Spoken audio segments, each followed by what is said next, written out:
de la imaginación se mueve por vivacidad de las ideas. O sea, una idea se cree porque es más vivaz, ¿sí?, que otra. O sea, se presenta a la mente de manera más vivaz. Y la imaginación es la capacidad de avivar ideas e impresiones. Ciertamente las impresiones que son más vivaces de nuestro mundo son las impresiones de los otros. O sea, yo estoy recibiendo mucho más las caras, los gestos, las paradas, los bostezos, las sonrisas de ustedes, que lo que estoy recibiendo de impresión de esta mesa, que me parece preciosa, pero digamos que mientras estoy hablando la mesa está en un completo segundo plano, y las impresiones a las que estoy atenta son las impresiones de mis congéneres, de alguna manera, ¿sí? Entonces, las impresiones más vivaces que yo recibo siempre son del otro. De manera que la intersubjetividad está a la base de la construcción operatoria de la mente. Es más, es curioso, pero si ustedes miran con atención cuando Hume habla de las percepciones y de los mecanismos asociativos, él utiliza verbos que normalmente no utilizaríamos sino en relaciones humanas. Yo no sé cómo lo verás, tú que sabes mucho más de la percepción que yo, pero lo podemos mirar al final, pero el lenguaje típico de Hume es que las pasiones se contagian, se contaminan, se encuentran, batallan, esos son lenguajes que, digamos que está antropomorfizando todo el espacio de las percepciones mentales.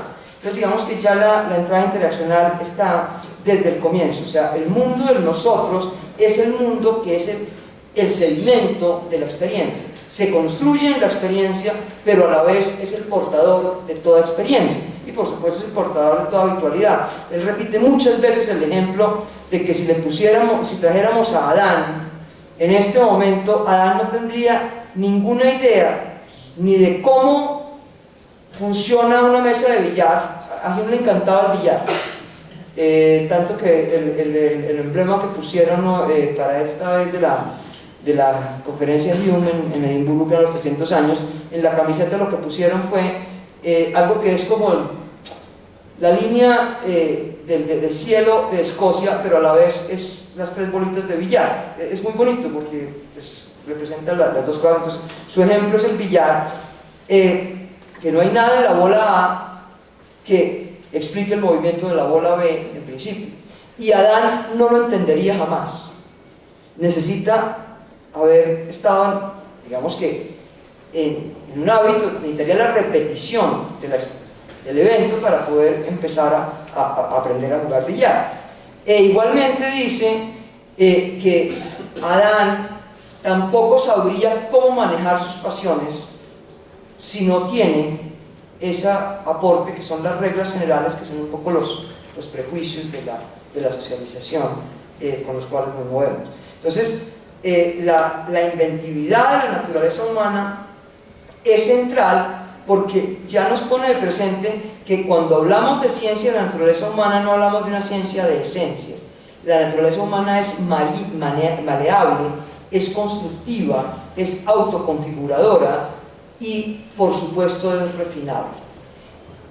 Una consecuencia primera de acá: la ciencia de la naturaleza humana apunta a que la naturaleza humana puede refinarse, o sea, es normativa. O sea, el buen gusto, el buen criterio moral, digamos que la agudeza cognitiva se gana. Y se ganan básicamente por dos mecanismos: por la reflexión y la corrección de creencias iniciales, cuyo dispositivo es la conversación. O sea, si no estamos en escenarios de conversación, nuestros puntos de vista nunca se moverían de una perspectiva muy limitada, que sería la egocéntrica. El segundo argumento, básicamente lo que a Hume le interesa plantear en el segundo argumento es que la filosofía moral tiene que ser una filosofía pública, que yo he llamado razonable. Tiene dos funciones. En primer lugar, la ciencia de la naturaleza humana va a adecuar nuestras pretensiones epistémicas, pero además va a generar tolerancia y va a refinar el sentimiento y las opiniones. Esto nos lleva a una primera conclusión. La ciencia de la naturaleza humana como fundamento de todas las ciencias lo es porque al demarcar los alcances y límites de la mente, fija los temas apropiados a la investigación y posibilita preguntar por la validez de cualquier afirmación. Promueve un espíritu cauteloso, una actitud moderada frente a las falsas pretensiones de una racionalidad omnipotente. Y por otro lado, resalta el carácter mundano de la filosofía, su vínculo temático con los intereses de la vida cotidiana y su preocupación por el refinamiento de la mente.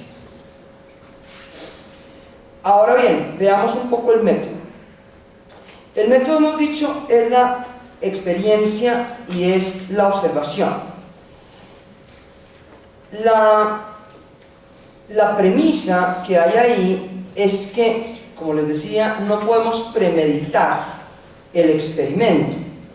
Entonces, la naturaleza humana se muestra en sus operaciones concretas. Al final de la introducción del tratado, termina con esta frase: en esta ciencia debemos espigar nuestros experimentos a partir de una observación cuidadosa de la vida humana, tomándola tal como aparece en el curso normal de la vida diaria y según el trato mutuo de los hombres en sociedad, en sus ocupaciones y en sus placeres. Es ahí donde hay que observar, ¿sí?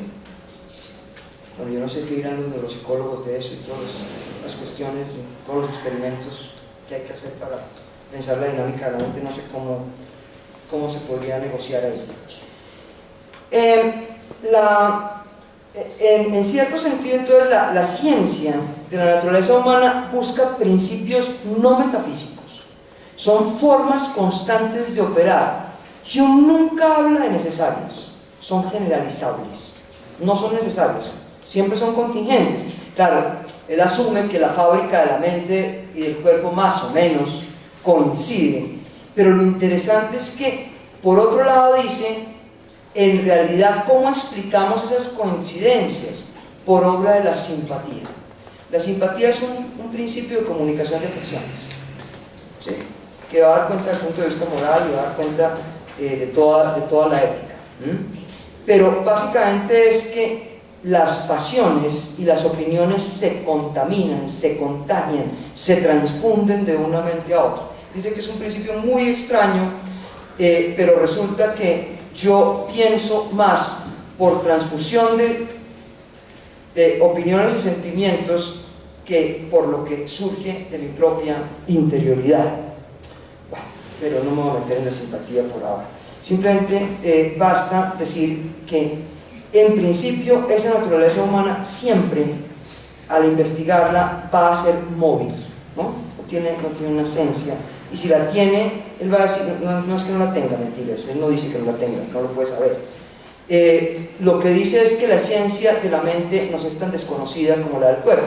Claramente contra Descartes, que pensaba que lo único que podemos tener es certeza inmediata, porque no hay ideas intermedias, es el ego cósmico. No, Hume piensa que no. Él va a caracterizar el método con tres premisas, porque simplemente las voy a enunciar. La primera es: por ser la esencia de la mente tan desconocida como la de los cuerpos, solo podemos tener alguna idea de sus capacidades medio de la observación de sus efectos. O sea, la ciencia es ciencia causal, ¿sí? Viendo los efectos podemos imaginarnos cómo deben funcionar la mente. La segunda cláusula del método, máxima del método, es: debemos hacer que nuestros principios sean lo más generables posibles y además aplicar la parsimonia, que el menor número de principios explique el mayor número de efectos. Nunca podemos ir más allá de la experiencia. Es decir, la ciencia de la naturaleza humana es ciencia experiencial. Él la va a llamar con un nombre mejor, me parece a mí, en la investigación, que la llama geografía mental. ¿Sí? O sea, vamos a trazar como los mapas de las conexiones que hay entre los distintos territorios mentales. Dice al final, bueno, quizás podríamos pensar que, así como la astronomía funciona encontrar unas ciertas leyes y conexiones, quizás nosotros podamos alcanzar a ese nivel, pero en principio quedémonos en el terreno de la geografía mental. Y la tercera es que toda hipótesis que pretenda descubrir últimas cualidades originales de la naturaleza humana tiene que rechazarse por presuntuosas. Esa es la hipótesis non fingo de Newton. ¿Sí? Yo incluyo eso último que les acabo de leer porque aunque no está en el párrafo en que habla del método, me parece que es lo definitivo del método. Y es que de la experiencia que estamos hablando es de la experiencia social, de la experiencia comunicacional y de la experiencia, digamos, de interacción humana. Entonces, si decimos que descubre el mundo de la vida, podemos pensar que le aportaría a Husserl, y con eso digamos que remato mi diálogo con Husserl, y es, Husserl se equivoca al chocarle la ficción. Husserl no puede desprenderse de la idea de que tiene que haber un sujeto trascendental. No le basta el sujeto empírico y no le bastan los sujetos en interacción. Entonces, mi propuesta es que desde el punto de vista de Hume, el proyecto de una ecología pura, ganada por la reducción trascendental típicamente monológica de Pogen, para Hume no resultaría ni plausible ni deseable ese punto final de la fenomenología, porque la ciencia de la naturaleza humana no debe ni puede perseguir esencias, aunque sí principios.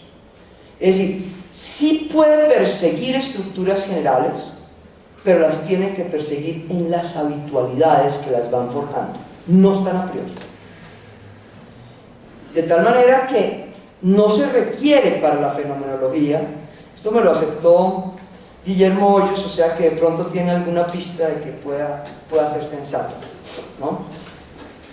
No se requiere de los efectos, no se requiere para la fenomenología de un yo trascendental para describir los efectos de la dinámica de la mente, creer e inventar. Actividades en las que ya aparece la forma, ese es el trascendental empírico, la naturaleza humana que se configura constituyendo el mundo. Entonces, en las actividades habituales ya aparece lo generalizado.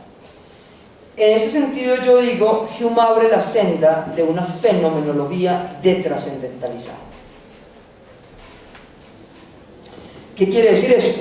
Que reconstruye de entrada la génesis intersubjetiva comunicacional de la subjetividad y del mundo, en tanto la imaginación, así como asocia impresiones, asocia personas en el teatro del mundo. Bueno, hasta ahí llegaríamos a la explicación de la primera metáfora. ¿Qué consecuencias tiene para la verdadera filosofía? Lo primero, la saca del escollo en que estaba atrampada entre dogmatismo y escepticismo, que Hume dice que son las dos caras de la misma moneda. Son posturas demasiado artificiosas para lo que pretende Hume, que es que el filósofo, el verdadero filósofo, sea un participante crítico en el mundo de la vida cotidiana. Entonces, el escéptico y el dogmático no son participantes, son típicamente observadores. Sí, el escepticismo nunca se refuta, es irrefutable, lo que pasa es que es indubible. O sea, los argumentos escépticos no se refutan teóricamente y eso sigue siendo verdad hasta hoy, creo. Yo no sé si hay alguien experto en el escepticismo actual, pero creo que son irrefutables todavía. Sin embargo, nadie puede ser, o sea, ninguno de nosotros saldrá por las ventanas aquí, todos debemos salir por las puertas, ¿no? Entonces, la práctica no se puede sostener. Y el dogmatismo tampoco. La segunda consecuencia es que piensa el etos filosófico como un vínculo comunicativo con el mundo de la vida cotidiana. O sea, el filósofo es un interlocutor y por eso la práctica comunicativa básicamente es la experiencia, lo cual cambia el escenario. Ya no es, en su momento eran los claustros, y él habla de los closets. La palabra closet ahora tiene otra connotación, pero pero se hablaba de los gabinetes, digamos, en el momento.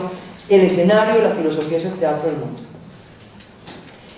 Y me parece que la tercer aporte es que la lectura fenomenológica permite superar el mito positivista de la filosofía humeana y también el mito escéptico. Ignacio lo señaló muy bien, simplemente lo manejó como que hay dos momentos en Hume. Yo quiero ser más enfática. La filosofía humeana es escéptica y es constructiva al mismo tiempo. Vamos a ver si logro plantearlo. No alcanza el tiempo, lo malo. Voy a pasarme muy rápidamente a la segunda metáfora. Resulta que ya les dije que estaba muy interesado en lograr la correspondencia entre las mentes y sobre todo en la moral y en la política. Y entonces él le escribe a la autoridad de su momento, que era Francis Hutcheson, era el profesor estrella de Glasgow. Le manda el manuscrito de la moral y Hutcheson le hace varios comentarios bastante, digamos que agudos. Y le dice uno que a él lo afecta mucho, y es que no es suficientemente caluroso, no te pone suficiente calor a la defensa de la virtud. Y a él se le ocurre montar esta metáfora. Dice, hay dos géneros, dos especies de filosofía, que son el modelo del anatomista y el modelo del pintor. El anatomista disecciona, muestra lo horrendo, lo aterrador, porque busca afectar al intelecto y encontrar los principios operatorios de la naturaleza humana. En cambio, el pintor, que es el moralista, lo que hace es mirar a distancia, embellecer la naturaleza humana para lograr mover el sentimiento de quien oye o de quien lee hacia la virtud. Y en ese momento él dice, pero yo me declaro un anatomista. Y creo además que el anatomista y el pintor no se pueden encontrar en la misma obra de filosofía.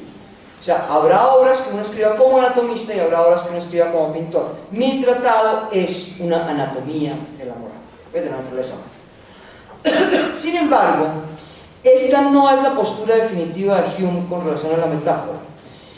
Hume evoluciona en el planteamiento de la metáfora cuando lo pone en la introducción, en la sección primera de la investigación sobre el conocimiento humano, que es escrita 8 años después.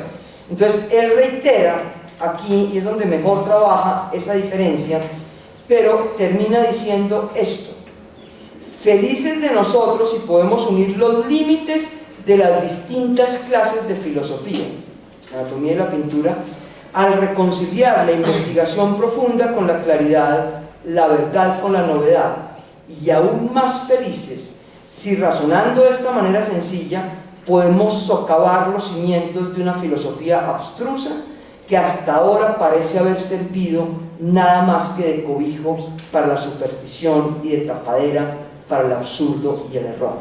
Entonces la metáfora del anatomista y del pintor me parece que es sumamente importante para descubrir que el carácter crítico radical de la filosofía humeana y toda su intención de imaginarse al guerrero, al filósofo, como un guerrero contra la falsa filosofía. Eso no está en el tratado. En el tratado surgió muchísimo más, buscando ser acogido. Tiene la investigación, ya ha perdido toda chance de ser profesor, entonces ya no se va a cuidar, ya no tiene que cuidar su reputación, ya la ha perdido. Eso es una maravilla en la vida. Entonces ya no tiene que jugarse la dignidad en cada cosa que hace. Eso me parece que es importantísimo. Y yo creo que eso es lo que pasa en la actitud del verdadero filósofo. Entonces habla de que el anatomista y el pintor tienen que ser complementarios para la verdadera filosofía. Ojo, esto no es un tema solamente estilístico, incluye una cuestión de estilo, pero son dos géneros de pensamiento. Evidentemente Hume no inventa la metáfora. La retórica arranca, y esta disputa arranca desde la antigüedad, y particularmente la cultura retórica vuelve a Inglaterra en el siglo XV, y es la formación que reciben todos estos que después inventaron los sistemas filosóficos de la modernidad, se forman en la educación humanística básicamente retórica, pero a la vez surge entre los siglos XV y XVI, la cultura de la disección. De eso algún día les puedo volver a invitar y vuelvo a contarles lo que eso significa, porque es fantástico, porque el teatro de disección es a la vez un horizonte artístico y médico. Entonces ahí se encuentra una nueva forma de racionalidad que se convierte en paradigma de la investigación. Entonces, en el siglo XVII hay por lo menos 200 obras que se llaman Anatomía de la melancolía. La de Burton es tal vez la más conocida, pero hay anatomías de todo, y eso lo que denota es una forma distinta de abordar el fenómeno. En todo caso, la disputa, yo pienso, creo que en eso coincido con Gonzalo en algún tema que está trabajando ahora, no sé si ha vuelto a escribir algo sobre lo que de una vez que voy a exponer, y es la disputa retórica, lógica, de otra manera, anatomía, pintura, todavía no se ha saltado en filosofía moral. Y yo creo que lo más sensato es la propuesta de Hume, que también de alguna manera Hobbes la trabaja en el Leviatán, y es: necesitamos de anatomía y pintura si queremos crear comunidad política. Necesitamos ambas cosas. Simplemente me voy a referir a 3 puntos en esta metáfora. Lo primero es que comparar la filosofía con la anatomía y con la pintura implica que estamos entendiendo la filosofía como una práctica, con toda la connotación aristotélica, que tiene un fin, etcétera, etcétera. Y por eso me parece importante resaltar que él habla de propósitos diferentes, de procedimientos diferentes y de justificaciones diferentes.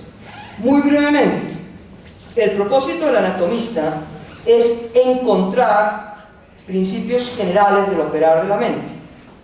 Por supuesto, considera al hombre como un ser racional más que como un hombre de acción, y aspira a ilustrar su entendimiento. Eso lleva a que utiliza un discurso que afecta la curiosidad, no las pasiones. Evidentemente es un discurso abstracto y difícil.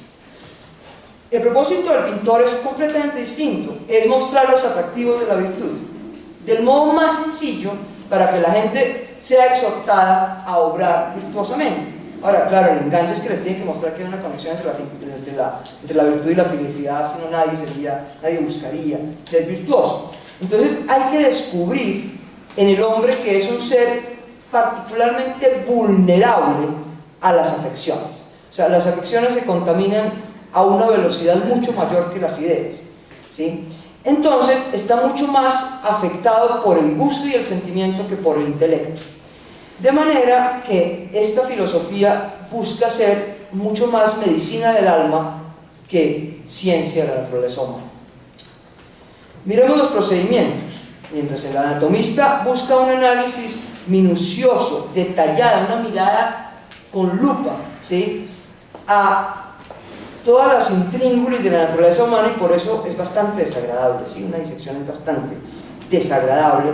Está movido solamente por el amor a la verdad o curiosidad, entonces no trata de infundir belleza a la naturaleza humana. Incluso puede ser horrendo lo que muestra, en términos de morales también, ¿cierto? Su discurso tiene que ser lo más preciso, lo más llano, lo más sencillo y lo más claro que se pueda. En cambio, el pintor, como busca mostrar la grandeza de la naturaleza humana e impulsarnos a ser buenos, básicamente busca pintar los caracteres, ¿sí? La noción de pintura que está marcada por el retrato, ese retrato del siglo XVIII, piensen en Reynolds, en Gainsborough, que no son retratos, digamos, de la figura física, sino son como retratos del alma, ¿sí?, como de los caracteres. Considera un buen retratista aquel que le pega como a la virtud esencial, sea la de ustedes, o la seriedad, o no sé, cualquier otra virtud, ¿sí? Entonces tiene que ser un discurso elocuente que resulte inmediatamente agradable, y es un discurso dirigido a las pasiones. Ahora, supuesto que ambos son filósofos, o sea, él no dice que el pintor no sea filósofo, ni muchísimo menos. Él lo que dice es que las podemos combinar y se pueden justificar. Hume establece un criterio común de justificación de cualquier acerto, y es que sea útil y agradable para la gente y para el espectador. Entonces, ¿por qué resulta la anatomía útil para el pintor? Básicamente, esa razón es muy bonita. Se necesita conocimiento exacto para poder pintar la belleza. O sea, si no se conoce cómo es el funcionamiento del cuerpo humano, pues uno no podrá pensar con elegancia, no podrá pintar con elegancia y corrección. En la filosofía moral dice: la precisión es siempre ventajosa para la belleza y el razonamiento refinado, riguroso para el sentimiento refinado. ¿Por qué es útil para el espectador, o sea, para la sociedad? Fundamentalmente porque el rigor del argumento filosófico será útil para todas las ciencias. O sea, si aprendemos como hábito razonar rigurosamente, pues digamos que podrían desarrollarse todas las ciencias, y políticamente porque